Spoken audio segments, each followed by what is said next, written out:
हमारी जो वीडियो है वो है यूनिट कन्वर्जन के ऊपर।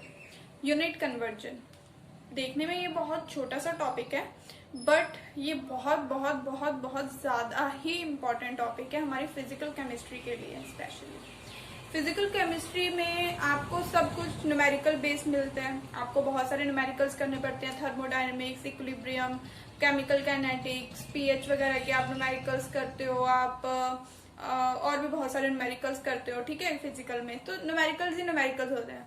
तो उनमें मेन प्रॉब्लम क्या आती है कि आपको यूनिट कन्वर्ट करनी नहीं आती होती है ना।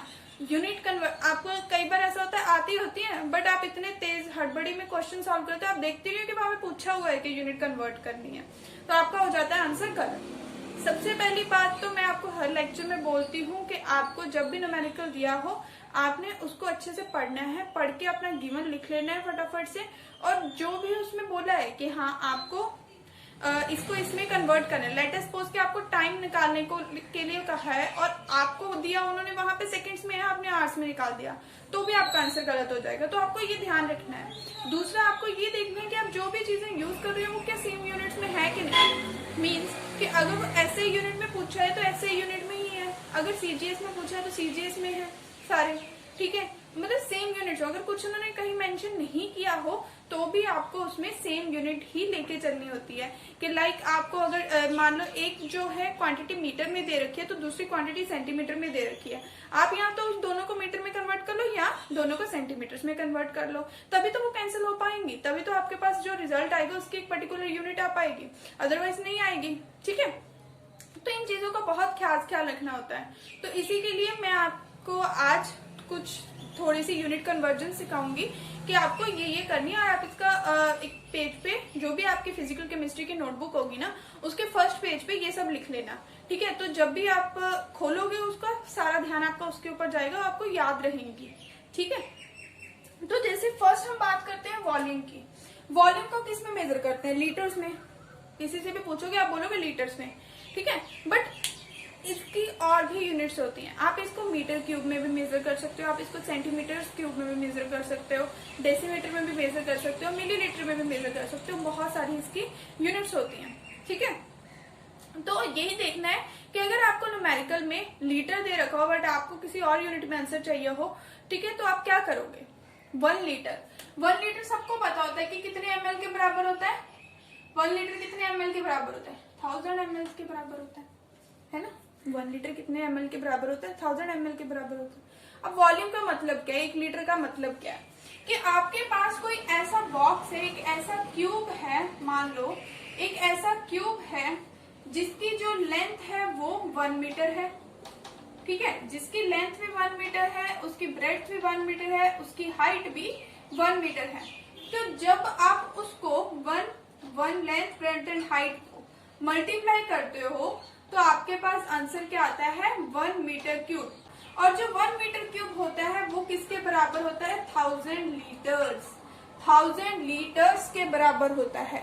ठीक है, तो इसी से आपके जो है लीटर और मीटर के रिलेशन बनता है कि कैसे लीटर मीटर से रिलेट करता है। तो आपका जो 1 लीटर है वो किसके बराबर हो जाएगा? 10⁻³ मीटर क्यूब के बराबर। ये हमारी फर्स्ट कन्वर्जन आ गई कि अगर आपको लीटर्स में दे रखो और आपको मीटर में कन्वर्ट करना हो तो आप कैसे करोगे? 1 litre is equals to 10⁻³ metre cube. Next क्या है कि आपका जो ये मीटर है, आपको पता है कि मीटर सेंटीमीटर से भी रिलेट कर सकते हैं। मीटर क्या है? एक लेंथ की यूनिट है। लेंथ की यूनिट मीटर, सेंटीमीटर, डेसीमीटर ये सब होती हैं। तो 1 मीटर किसके बराबर होता है? 1 मीटर किसके बराबर होता है? 100 सेंटीमीटर होता है। 1 मीटर 100 सेंटीमीटर के बराबर होता है। तो जब आप इसमें पुट करोगे 1 लीटर इज इक्वल्स टू 10⁻³ इसकी जगह पुट कर दोगे। यहाँ पे मीटर क्यूब का मतलब क्या है कि 3 बार मीटर मल्टीप्लाई हुआ है, तो ऐसे 3 बार हम सेंटीमीटर को मल्टीप्लाई कर देंगे। ठीक है, सेंटीमीटर क्यूब हो जाएगा यहाँ पे। तो 10⁻³ इंटू 10⁻6 सेंटीमीटर क्यूब क्या बन गया आपका? 10⁻³ सेंटीमीटर क्यूब।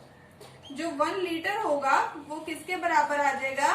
10⁻³ सेंटीमीटर क्यूब के बराबर। ओके, 1 लीटर 10⁻³ सेंटीमीटर क्यूब के बराबर आ जाएगा।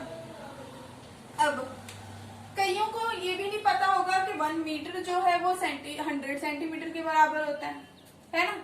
तो उसको याद करने के लिए क्या होता है, आप एक लाइन बनाओ, इस लाइन के सेंटर पे बनाओ मीटर, ठीक है। यहां से शुरू हो जाओ, millimetre, centimetre, decimetre, metre, millimetre, centimetre, decimetre, metre, decametre, अब इसको लिखते कैसे है मैं भूल गई हूँ, सॉरी, हेक्टामीटर, ठीक है। ऐसे होते हैं, इनकी तो जरूरत नहीं पड़ती इतनी, आपको याद जो रखना है मेन ये रखना है कि ऐसी यूनिट होती है मिलीमीटर, सेंटीमीटर, डेसीमीटर, मीटर, ठीक है।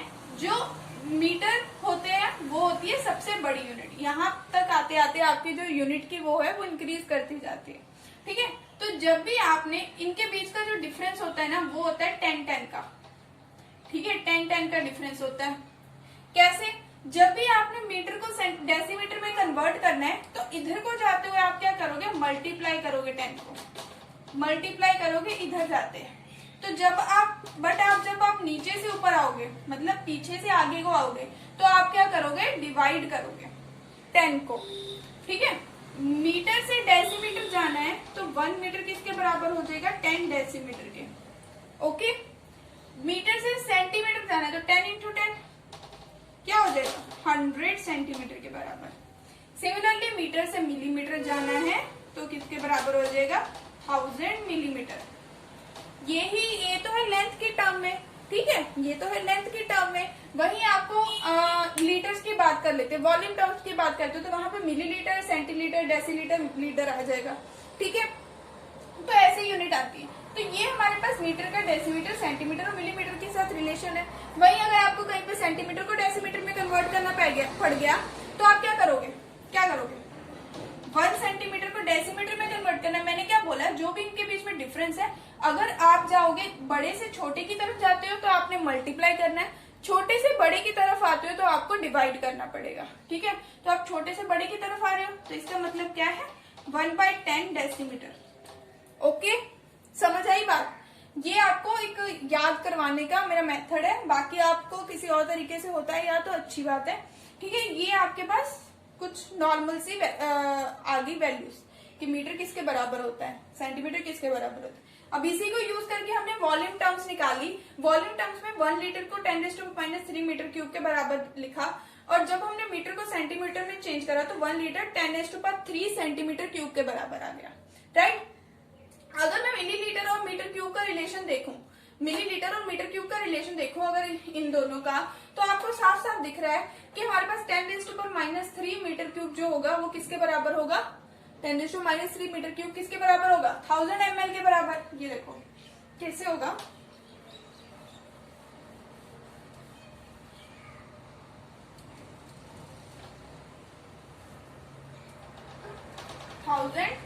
ml is equals to 10⁻³ metre cube. तो इसका मतलब क्या है, 1 ml किसके बराबर होगा, 1000 को आप इसके नीचे ले जाओगे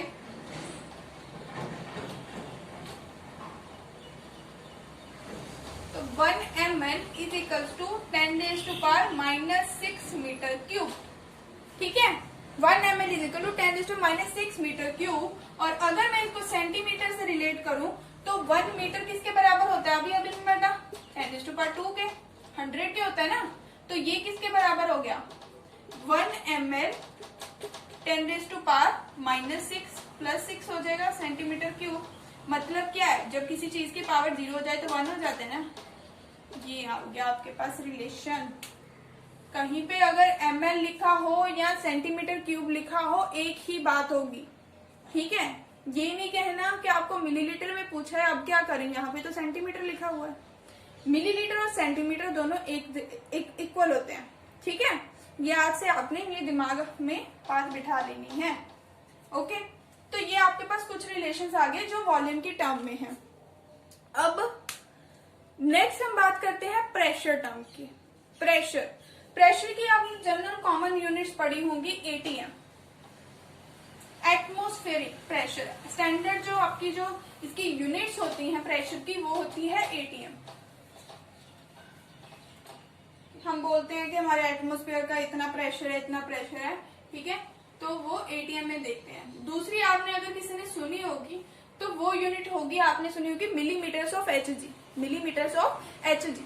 जब आप वो ब्लड प्रेशर चेक करवाने जाते हो तो जो भी आपको बताता है कि आपका इतना है, आपका 120 है, 180 है, that is in the units of millimetre of Hg, क्योंकि उसमें मरकरी पड़ी होती है। तो वो मरकरी के प्रेशर को मेजर करता है। मरकरी जो है कितना प्रेशर एक्सर्ट कर रही है उसको वो मेजर करता है, तो उसकी वो यूनिट जो होती है मिलीमीटर ऑफ एचजी होती है, ठीक है।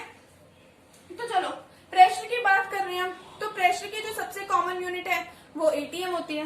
सबसे पहले तो ये बताओ कि प्रेशर का फॉर्मूला क्या होता है, होता किसके बराबर है?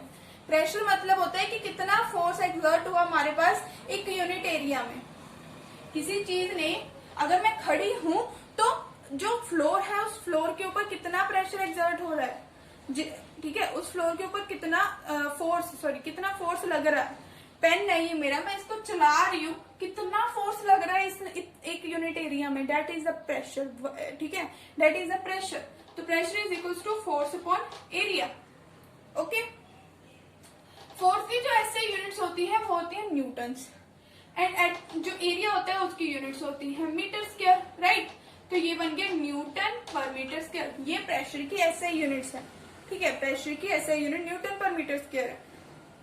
अब जो न्यूटन पर मीटर स्क्वायर होता है, 1 न्यूटन पर मीटर स्क्वायर होता है ना, वो किसके बराबर होता है? 1 पास्कल के बराबर। इसको हम बोलते हैं 1 पास्कल के बराबर। मतलब न्यूटन पर मीटर स्क्वायर लिखने की बजाय अगर आप पास्कल लिख दो, पास्कल को हम शॉर्ट फॉर्म में पीए लिख देते हैं, अब पास्कल लिख दो तो भी चलेगा, वो दोनों सेम होते हैं, ठीक है।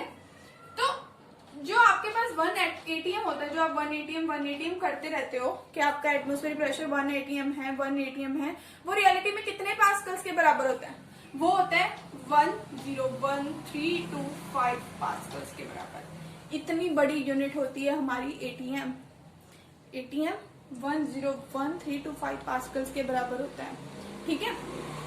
अब ये तो आ गई हमारी एसआई यूनिट। इसकी फर्दर और भी यूनिट्स हैं हमारे। 1 एटीएम किसके बराबर आ गया? 101325 पास्कल के बराबर। ऐसी अगर मैं एमएम ऑफ एचजी की बात करूं तो 1 एटीएम किसके बराबर होता है? एमएम ऑफ एचजी की बात करूं तो 1 एटीएम हमारा किसके बराबर होगा? किसके बराबर होगा? 760 एमएम ऑफ एचजी, ठीक है। ये हमारे पास स्टैंडर्ड जो है वैल्यूज हैं एटीएम की। एटीएम जो है वो इतने पास्कल्स के बराबर होता है, जो इतने एमएम ऑफ एचजी के बराबर होता है।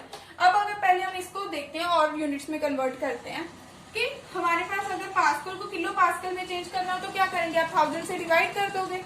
अब ये क्यों हुआ?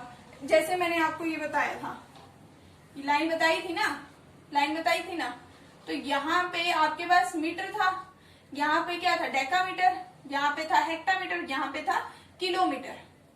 यहाँ पे क्या था? किलोमीटर। छोटे से बड़े की तरफ आ रहे थे, आप मल्टीप्लाई करते।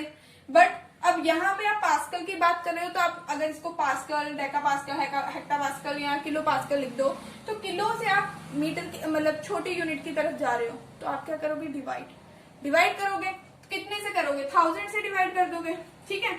तो जब आप इसको 1000 से डिवाइड कर दोगे तो यहाँ पे क्या आ जाएगा? 0.101325 किलो पास्कल।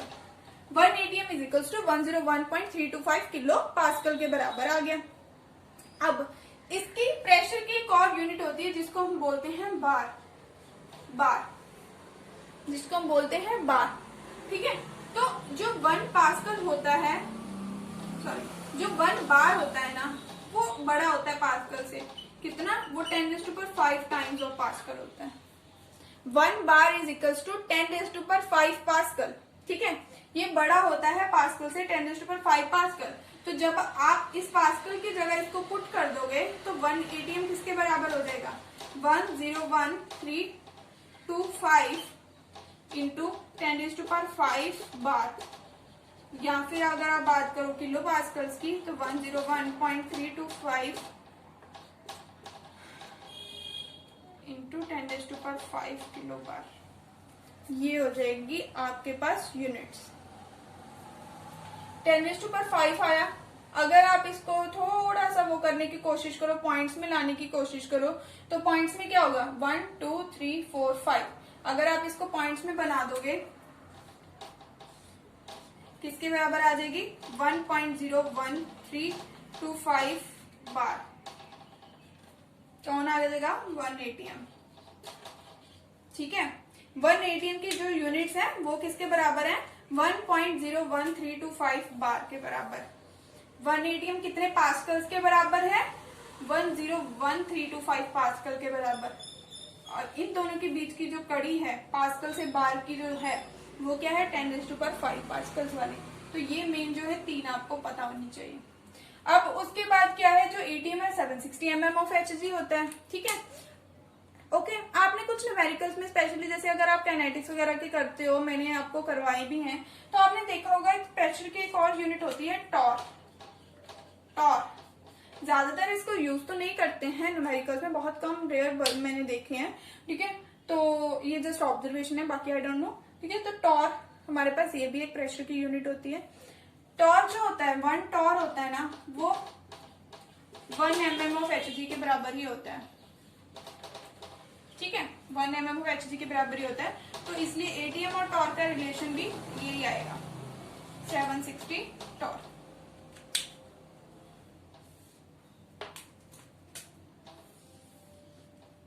ये आपके पास जो आ गई है ये है प्रेशर की यूनिट्स। प्रेशर की यूनिट कन्वर्जन इन डिफरेंट आपके पास यूनिट्स में, पास्कल्स में, बार में, mm ऑफ Hg में, टॉर में। ठीक है, तो ये आपको पता होनी चाहिए, तभी आप न्यूमेरिकल्स को अच्छे से कर पाओगे, आपकी प्रैक्टिस होगी। ठीक है, अब नेक्स्ट हम बात करते हैं, नेक्स्ट हमारी किसकी कन्वर्जन होगी एनर्जी की।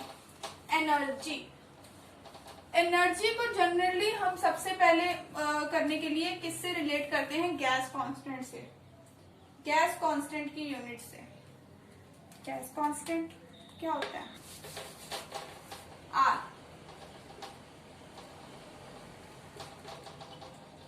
गैस कांस्टेंट इसको आप कैसे लिखते हो, आपने बहुत बार देखा होगा, आपने अरेनियस इक्वेशन करी होगी काइनेटिक्स में। ठीक है, आपने और भी आर को यूज करा होगा, थर्मोडायनेमिक्स में आप यूज करते हो CP minus CV is R. R is the universal gas constant जिसकी आप हमेशा एक फिक्स्ड वैल्यू पढ़ते हो, that is 8.314 joules per kelvin per mole. Joules जो होती है वो एनर्जी की यूनिट होती है, केल्विन इज टेम्परेचर और मोल्स आपके पास कंसेंट्रेशन। ठीक है, जूल्स पर केल्विन पर मोल। अब आपको कई बार क्या बोल देता है, आपको प्रेशर दिया होता है PV = nRT करिए आपने आइडियल गैस इक्वेशन, उसमें आपको प्रेशर एटमॉस्फेयर में देता। ठीक है, तो आप R की वैल्यू 8.314 नहीं यूज करोगे, आप उसकी जगह एटमॉस्फेयर की यूनिट्स वाली जो है वैल्यू यूज करोगे। ठीक है, तो इसका मतलब आपको R की भी कुछ कन्वर्जन जो है पता होनी चाहिए कि कैसे आप इसको पास्कल, कैसे आप इसको एटमॉस्फेयर की यूनिट्स, किलो जूल्स, कैलोरी, इन सब की यूनिट्स में आप चेंज करोगे। ठीक है,